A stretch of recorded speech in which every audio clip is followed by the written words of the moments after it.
Can rest assured of your child's excellent performance when you register your child with Janan Schools, Bombo Karule Campus and Kabalagala. Due to their firm educational background, we have the best facilities in both arts and sciences, fully updated to the latest sector standards, right from Senior 1 to Senior 6, in an environment that offers a chance to apply practical skills in all fields. That include a computer lab, introducing our students to the tech world, a well-organized science laboratory, a fully stocked library with all the essential books a student may need, a model farm to equip students with all the basic knowledge in agriculture, plus extra vocational skills. We promote co-curricular activities in sports like badminton, table tennis, basketball, volleyball, chess, and many more other activities. Register your child today at both campuses in Bombo Kalule and Kabalagala campus. For more information, contact us on the numbers below.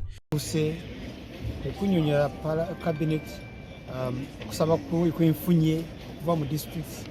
kutandikawo government z'ebitundu empya bulungi akalungi akalimu kye tulina nga local government ministry ya finance mu kubisasulira bakubidukanye emirimu gyazo so kijja kuba kya cabinet oba government okusalawo okundagira oba tutandikawo districts empya oba tukola amagombolola amapya oba municipal empya oba amasaza amapya agavaamu constituencies ezo oba nedda so yeyo sagambye nti ntwala kiwandiiko ekisaba gavumenti tukole nja kusaba cabinet yesalewo empe guidance gakulaba nti amasomero agakola bulungi amalwaliro galina eddagala kwebyo temuli bitongole by'obufuzi oba tukoze oluguudo buli omu alutambuliramu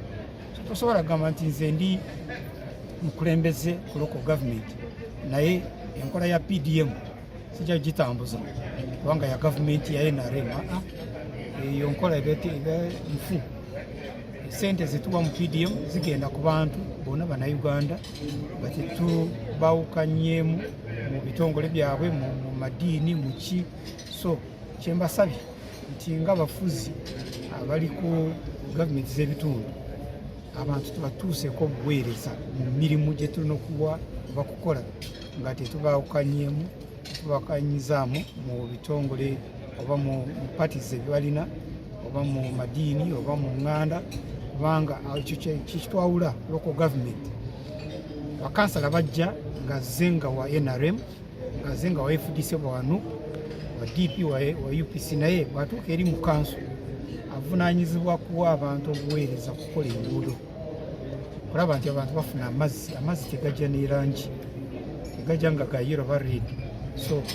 ne uluga kyembasabye balabe nti balonda abakulembeze abalungi nga tebayataddemu ebibiina by'obufuzi administrator babakaawo ne ba subcounty chief so ekitongole kikulu nnyo kituyambye nnyo mu nkola ya decentralization okugatta gavumenti z'ebitundu kitukaluubirira nga gavumenti okufuna engeri gye tubatuukako oba nga ogenda kunoonya buli omu oba buli district naye bw'oyita mu kitongole kino ofuna eddoboozi lyabwe lyonna awamu so kituyamba okufuna eddoboozi lya gavumenti z'ebitundu okuva mu bamemba oba bantu abali mu gavumenti ezo ekyokubiri ekitongole ekyo kituyamba mu kutendeka abakozi baffe abali mu gavumenti z'ebitundu okusingira ddala bakansalas kibasomesa mu nkiiko kibasomesa mu kubatambuza mu ggwanga n'ebweru okulaba gavumenti endala bwe zikola mu mawanga amalala ekyokusatu kituyamba nnyo kirina secretariat oba ekitebe kiryawo enajja nankundu okukola kunoonyereza okw'enjawulo ku mirimu gya local government kyetuyise research